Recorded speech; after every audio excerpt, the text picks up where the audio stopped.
Welcome to Duo coders में आपका स्वागत है। मैं हूं एमबीसाई आदित्य और दोस्तों इस वीडियो में हम डिस्कस करने वाले हैं कि अपने फ्लास्क बेस्ड ऐप को, वेब एप्लीकेशन को हम हेरोकू पे कैसे डिप्लॉय कर सकते हैं।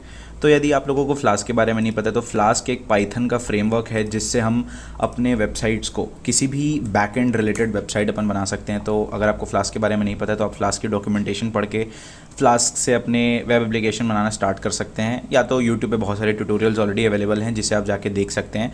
तो flask basically Python based web framework है। नेक्स्ट अपन देखेंगे हेरोकू क्या है। तो जैसा कि हम सब जानते हैं कि जो भी हम प्रोजेक्ट बनाते हैं वो हम चाहते हैं कि दूसरे लोग भी एक्सेस कर पाएँ या दूसरे लोग भी देख पाएँ। तो Heroku is basically a cloud application platform जिस पे हम अपने वेबसाइट्स को होस्ट कर सकते हैं ताकि उसे कोई भी देख सके दुनिया में। मतलब कुल मिला के हम उसे एक लिंक पे होस्ट करने की कोशिश करते हैं हेरोकू का यूज़ करके। तो दैट वाज इनफ गाइस। हम अब क्या करते हैं कि अपने प्रोजेक्ट पे आ जाते हैं। तो मैंने एक बहुत ही बेसिक सा यहाँ पे वेबसाइट बनाया है, ऐसे मैं आपको रन करके दिखा देता हूँ। तो ये मैंने इसे रन कर दिया है और ये लोकल होस्ट में खुल गया है। तो लोकल होस्ट में मैं इस वेबसाइट को खोलता हूँ तो बहुत ही बेसिक सा वेबसाइट है। बूटस्ट्रैप का टेम्पलेट मैंने उठाया है उसे, और आपको बूटस्ट्रैप के बारे में नहीं पता है तो आप सर्च करके बूटस्ट्रैप के बारे में भी समझ सकते हैं कि एग्जैक्टली वो होता क्या है। तो अभी मैंने एक छोटा सा बहुत ही बेसिक सा वेबसाइट बनाया है जिसमें ये बिल्कुल भी फंक्शनल वेबसाइट नहीं है। इस वेबसाइट से कुछ होता नहीं है, केवल यहाँ पे मैंने कुछ इनपुट टैग्स लगा दिए हैं और एक साइन इन बटन है और एक रिमेंबर मी चेक बॉक्स है। That is it.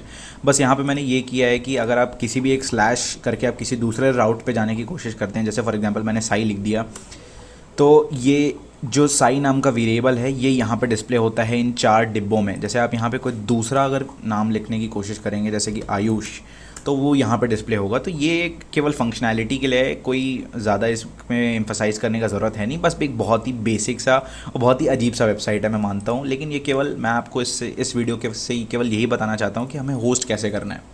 तो ये अभी आप देख पा रहे हैं कि लोकल में चल रहा है, लेकिन मैं चाहता हूँ कि मैं इस वेबसाइट को किसी को भेजूँ तो मैं ये लिंक बिल्कुल नहीं भेज सकता उसे, क्योंकि उसके कंप्यूटर में ये होस्टेड नहीं है। हमें इसको कहीं होस्ट करना होगा तभी हम अपने दोस्तों को या किसी परिवार के सदस्य को भेज सकते हैं ताकि वो इसे देख पाएँ। ऑब्वियसली ऐसी वेबसाइट को कोई देखना चाहेगा नहीं, लेकिन फिर भी हम इसे अगर कहीं होस्ट करना चाहें तो हम कैसे होस्ट करेंगे ये हम बेसिकली इस वीडियो में देखने वाले हैं। तो दोस्तों सबसे पहले आपको करना ये है कि अब जो भी आपका प्रोजेक्ट की डायरेक्टरी होगी, सबसे पहले तो मैं अपने सर्वर को क्लोज़ कर दे रहा हूँ। इस प्रोजेक्ट की डायरेक्टरी में जो आपका मेन पाइथन फाइल होगा, इसमें आखिरी में एक लाइन होती है app.run, जिससे आपका ऐप रन होता है, वेब ऐप। तो उसको सबसे पहले आपको हटा देना है। उसके बाद नेक्स्ट स्टेप है कि आपको कुछ फाइल्स बनानी है। सबसे पहला होता है प्रॉक फाइल। तो जैसे मैंने प्रॉक फाइल लिखा, आप देख रहे हैं ऑटोमेटिकली हेरोकू का सिंबल यहाँ पे आ गया। प्रॉक फाइल करके आपको करना ये है कि इसमें लिखना है वेब गुनिकॉर्न WSGI :ऐप, और आई एम सॉरी यहाँ पे भी हमें कोलन मेंशन करना है। तो ये आपको लिखना है प्रॉक फाइल के अंदर, और एग्जैक्टली आपको यही स्टेप्स फॉलो करने हैं। मैं डेफिनेट हूँ कि आपका जो ऐप है वो होस्ट हो जाएगा। नेक्स्ट आपको प्रॉक फाइल के बाद एक फ़ाइल बनानी है WSGI.py, और इसके अंदर आपको क्या लिखना है कि आपका जो मेन पाइथन फाइल है जिससे आपका ऐप रन होता था पहले, जब तक आप app.run यहाँ लिखते हैं, उसका नाम है मेन। तो आपको WSGI के अंदर करना ये है कि फ्रॉम मेन इम्पोर्ट, आपको अपने मेन फाइल से ये जो वेरिएबल है ऐप वेरिएबल, जो बेसिकली ये फ्लास्क ऑब्जेक्ट है, इसको यहाँ पे इंपोर्ट करना है फ्रॉम मेन इंपोर्ट ऐप, और सिंपली इस ऐप को यहाँ पे रन कर देना है। और अगर आप ज़्यादा ऑथेंटिसिटी चाहते हैं तो आप ऐसे भी लिख सकते हैं कि if __name__ equal to main ऐप.run। ये ज़्यादा ऑथेंटिक दिखता है दिखने में वैसे कोड। तो अब मैं आपको WSGI.py रन करके दिखाऊंगा तो भी एग्जैक्टली वही होगा। यहाँ पे हो क्या रहा है कि ये जो मेन नाम का मेरा पाइथन फाइल है, इससे मैंने ऐप को इंपोर्ट किया और ऐप को सिंपली यहाँ रन कर दिया। कोई रॉकेट साइंस नहीं है, सिंपली मैंने ऐप.run को यहाँ से हटा के इस फाइल के अंदर लिख दिया है। और ये करने का रीज़न आपको पता चल जाएगा कुछ समय में। सिंपली आप देख सकते हैं कि ये रन हो गया है। नेक्स्ट मैं ये करने वाला हूँ, नेक्स्ट अपने को सबसे पहला फाइल मैंने आपको बना के दिखाया प्रॉक फाइल, नेक्स्ट WSGI.py, और एक लास्ट फाइल अपने को चाहिए जो है requirements.txt फाइल। यहाँ पे एक requirements.txt फाइल चाहिए हमें सेम डायरेक्टरी में, जिसमें वो सभी मॉड्यूल्स जो इस पाइथन ऐप को रन करने के लिए लग रहे हैं, जैसे कि फ्लास्क, रेंडर टेम्पलेट फंक्शन, जितने भी फंक्शन या मॉड्यूल्स लगने वाले हैं, वो उनका डिटेल उस requirements.txt फाइल में होगा। तो उस requirements.txt फाइल को बनाने के लिए हमें एक चीज़ इंस्टॉल करना होगा अपने कंप्यूटर में, विच इज़ वर्चुअल एनवायरनमेंट। तो आपको CMD पे आना है और सिंपली लिखना है पिप इंस्टॉल वर्चुअल ENV, जो एक पाइथन मॉड्यूल है। और मेरे में रिक्वायरमेंट्स ऑलरेडी सेटिस्फाइड होगा क्योंकि ऑलरेडी मेरे में वर्चुअल एनवायरनमेंट एग्जिस्ट करता है पहले से।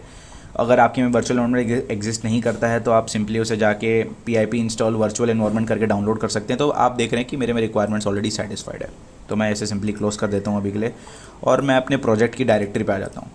तो प्रोजेक्ट की डायरेक्टरी पे हाँ, तो ये रहा मेरा प्रोजेक्ट का डायरेक्टरी। प्रोजेक्ट की डायरेक्टरी में मैंने 2 फाइल बनाई, प्रॉक फाइल और WSGI। सिंपली आपको इसी पर्टिकुलर फोल्डर के अंदर CMD खोलना है और CMD इस डायरेक्टरी पे खुल जाएगा। यहाँ पे आपको एक न्यू वर्चुअल एनवायरनमेंट बनाना है।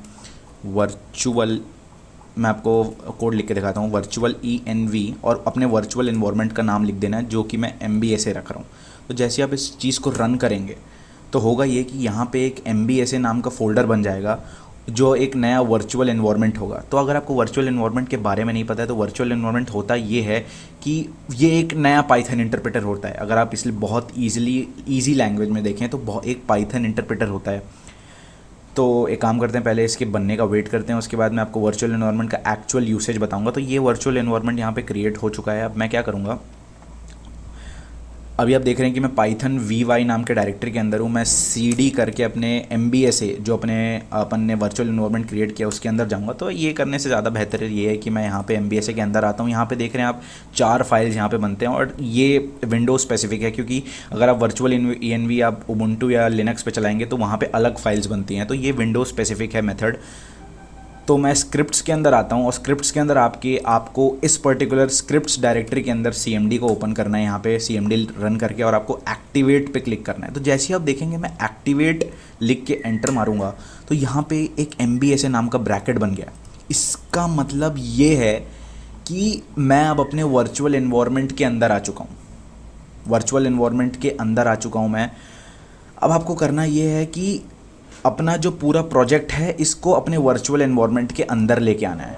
जो MBSA नाम का डायरेक्टरी है, MBSA नाम का वर्चुअल एनवायरनमेंट है, इसके अलावा जितनी फाइल्स हैं ये सब आपके प्रोजेक्ट फाइल्स हैं। तो इनको सिंपली Ctrl+X या Ctrl+C करके आपको स्क्रिप्ट्स नाम के फोल्डर के अंदर, यहाँ पे एक आपको नया अगर फोल्डर बनाना है तो बना सकते हैं। मैं KK नाम का फोल्डर बना दे रहा हूँ और इसके अंदर आके, इस फोल्डर के अंदर आके आपको पूरे प्रोजेक्ट्स की जो आपके फाइल्स हैं उसे यहाँ पे पेस्ट कर देना है।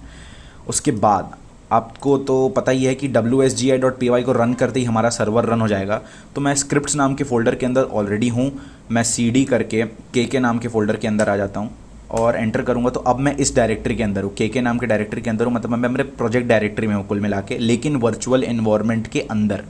तो अब मैं यहाँ पर अगर अपने WSGI को रन करने की कोशिश करूँगा तो आप देख रहे हैं कि मेरे को एक एरर आ रहा है कि फ्लास्क नाम का कोई मॉड्यूल एग्जिस्ट नहीं करता।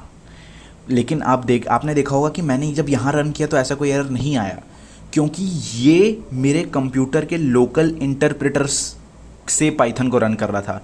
लेकिन यहाँ पे बेसिकली जैसे यहाँ पे जो आप वर्चुअल एनवायरनमेंट के अंदर जब रन करते हैं किसी भी पर्टिकुलर प्रोजेक्ट को तो वो स्क्रैच से सभी मॉड्यूल्स को इंस्टॉल करवाता है जो कि आपके प्रोजेक्ट में यूज़ होने वाले हैं।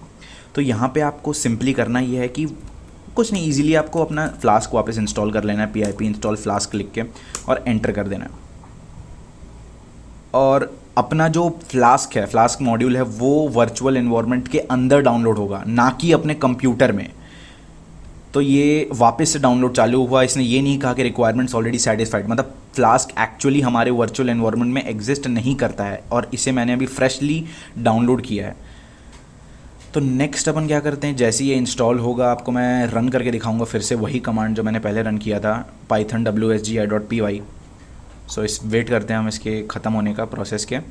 तो गाइस फ्लास्क इंस्टॉल हो चुका है। तो फ्लास्क इंस्टॉल करने के बाद आपको करना ये है कि आपको एक और मॉड्यूल इंस्टॉल करना है जिसका नाम है गूनिकॉर्न। गूनिकॉर्न नामक मॉड्यूल है जिसको आपको इंस्टॉल करना है, PIP इंस्टॉल गूनिकॉर्न लिख के। और गूनिकॉर्न जो है यहाँ पे डाउनलोड हो चुका है।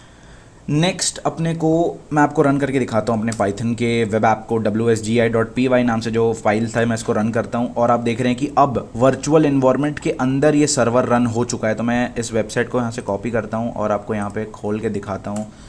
तो आप देख रहे हैं कि हाँ ये ऑलरेडी चल रहा है, अपना सर्वर जो है चल रहा है और वर्चुअल एनवायरनमेंट के अंदर से चल रहा है टू बी ऑनेस्ट।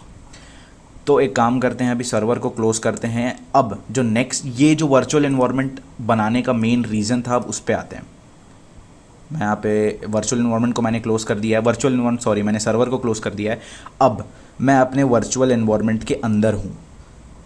अब अपन को जो नेक्स्ट चीज़ लिखना है वो है PIP फ्रीज़ फंक्शन का यूज़ करना है, और जो मैं एग्जैक्ट लिख रहा हूँ वही आपको लिखना है, requirements.txt, और एंटर कर देना है सिंपली। ये जैसी प्रोसेस ख़त्म होगा तो मैं आपको दिखाता हूँ कि के अंदर एक जो मैंने प्रोजेक्ट डायरेक्टरी है उसके अंदर एक requirements.txt फाइल बन जाएगा, और इसमें वो सभी मॉड्यूल्स हैं जो मेरे प्रोजेक्ट को रन करने के लिए मुझे लगेंगे। वो सभी मॉड्यूल्स यहाँ पे ऑलरेडी उनका एक लिस्ट बन के आ चुका है। और टू बी ऑनेस्ट मैं यहाँ पे आपको एक और चीज़ बताना चाहूँगा कि कभी कभी Heroku पे डिप्लॉय करते समय डेटा क्लासेस 0.8 वर्जन काम नहीं करता है, तो मैं जनरली डिप्लॉय करते समय 0.6 वर्जन को प्रेफर करता हूँ। तो आप भी ऐसा ही करके देख लीजिएगा, और 0.8 अगर डिप्लॉय हो जाता है तो बहुत ही अच्छी बात है। Data classes module 0.6 generally prefer किया जाता है, 0.8 डिप्लॉय नहीं होता। नेक्स्ट अपन को ये पूरा कोड होस्ट करना पड़ेगा, जैसे कि गिटहब। तो गिटहब यूज़ करेंगे, मैंने इसे गिटहब पे सिंपली होस्ट कर दिया है। तो मैं आपको दिखाता हूँ कि गिटहब पे मैंने ऑलरेडी इन कोड्स को पुश कर दिया है। मैं आपको दिखाता हूँ, गिटहब में मैंने एक रिपोजिटरी बनाई है MBSA3 नाम की, और मैंने उस पर सिंपली इसे होस्ट कर दिया है। MBSA3 नाम का रिपोजिटरी मैंने क्रिएट किया है गिटहब पे, और इसमें एक टेस्ट नाम का ब्रांच क्रिएट किया है, और यहाँ पे ऑलरेडी एक code static templates प्रॉक file main requirements.txt और wsgi.py ये सभी मैंने यहाँ पे ले आया है। अब नेक्स्ट अपने को क्या करना है, Heroku पे आना है, अपने Heroku के डैशबोर्ड पे आना है। और अगर आपने लॉगिन नहीं किया, Heroku के यूज़र नहीं है, तो सिंपली लॉगिन कर लीजिएगा। मैं एक्सपेक्ट करता हूँ कि वो प्रोसेस आप अपने आप कर लेंगे। नेक्स्ट आपको करना ये है कि अगर यहाँ पे मेरे लिए 5 ऐप्स ऑलरेडी एग्जिस्ट करते हैं और आपके लिए डेफिनेटली ऐप्स एग्जिस्ट नहीं करेंगे, तो आपको सिंपली क्रिएट न्यू ऐप पे क्लिक करके एक नया ऐप अपने लिए बना लेना है। और मैंने ऑलरेडी 5 ऐप्स बना चुकी है। इनका जो मैक्सिमम लिमिटेशन है वो 5 ऐप्स का ही है, तो मैं और ऐप्स बना नहीं सकता यहाँ पे। आपके लिए पहला ऐप होगा तो आप एक न्यू ऐप क्रिएट कर लीजिएगा। मैं अपने एक किसी भी ऐप के अंदर जाता हूँ, जैसे कि कैट डिटेक्ट करके यहाँ पर एक ऐप मैंने क्रिएट किया था बहुत पहले। इसके सबसे पहले आपको सेटिंग्स में आना है, और सेटिंग्स में आके add build pack option use करना है। तो मेरे में already Heroku Python build pack added है, तो मैं इसको रिमूव करके आपको फिर से करके दिखाता हूँ स्क्रैच से। आपको ऐड बिल्ड पैक करना है और Python चूज़ करके सेव चेंजेस पे क्लिक कर देना है। तो यहाँ पे Heroku Python करके एक बिल्ड पैक ऐड हो जाएगा। नेक्स्ट आपको डिप्लॉय पे जाना है। डिप्लॉय पे आपके पास 3 मेथड्स होते हैं, Heroku Git, गिटहब और कंटेनर रजिस्ट्री। ये दोनों का अपना कोई काम नहीं, आपको सिंपली गिटहब पे क्लिक करना है और लॉगिन करना है। मैं ऑलरेडी लॉग्ड इन हूँ और MBSA3 नाम की रिपोजिटरी से ऑलरेडी कनेक्टेड हूँ। तो मैं काम करता हूँ, डिस्कनेक्ट करके आपको फिर से कनेक्ट करके दिखाता हूँ कि कैसे ही आपको कैसे दिखेगा। जैसे आप गिटहब से कनेक्ट करेंगे, आपका जो यूज़र नेम है वो यहाँ पे दिखेगा। आपको रेपो नेम में उस रिपोजिटरी का नाम देना है जिसमें आपने अपने प्रोजेक्ट को पुश किया है। तो MBSA3 नाम का रिपोजिटरी है, मैं इसको कनेक्ट करूँगा सिंपली। और कनेक्ट करने के बाद जैसे ही आप कनेक्ट कर लेंगे तो यहाँ पे आपके सभी ब्रांचेस दिखने लगेंगे। तो मेन लॉगिन, तो यहाँ पे मेरा टेस्ट ब्रांच है जिसमें मैंने सभी को पुश किया है। टेस्ट यहाँ मैंने किया, यहाँ भी ऑटोमेटिकली टेस्ट हो गया। सिंपली आपको डिप्लॉय ब्रांच पे क्लिक करना है और वेट करना है अपने प्रोजेक्ट को डिप्लॉय होने के लिए। तो यहाँ पे जो प्रोसेसेस हैं वो ऑलरेडी स्टार्ट हो चुकी हैं। सबसे पहले ये requirements.txt पे जाके आपके जितने भी मॉड्यूल्स हैं सबको सर्वर पे इंस्टॉल करेगा Heroku के, और बहुत सारे प्रोसेसेस बैकएंड में चलते हैं Heroku के, और ये कंप्रेस करेगा। और इसने बताया है कि 53.2 MB का जो मेरा स्लग साइज़ है वो यहाँ पे है। तो ये आपको अगर टेक्निकल लग रहा हो तो इस पर जाने का बिल्कुल भी ज़रूरत नहीं है। फिलहाल ये प्रोसेस जो चल रहा है ये डिप्लॉयमेंट का प्रोसेस है, और डिप्लॉय ऑलरेडी हो चुका है और ऐप वॉज सक्सेसफुली डिप्लॉयड। मैं व्यू पे क्लिक करता हूँ और catdetect.herokuapp.com इस पर्टिकुलर वेबसाइट पे विथ SSL फ्री SSL, मतलब ये एक बिल्कुल ही वैलिड एंड सिक्योर वेबसाइट पे आपका जो ऐप है वो डिप्लॉय हो चुका है। मैं आपको करके दिखाता हूँ। यहाँ पे आयुष लिखता हूँ, मैं एंटर करूँगा तो आप देख रहे हैं कि ये आयुष आ चुका है यहाँ पे। और मैं कोई और नाम लिख देता हूँ, SAD लिख देता हूँ मैं, तो यहाँ पे सैड आ गया। तो ये बहुत ही अच्छे से काम कर रहा है। तो ये था प्रोसेस अपने किसी भी फ्लास्क के ऐप को Heroku में डिप्लॉय करने का। Thank you so much guys.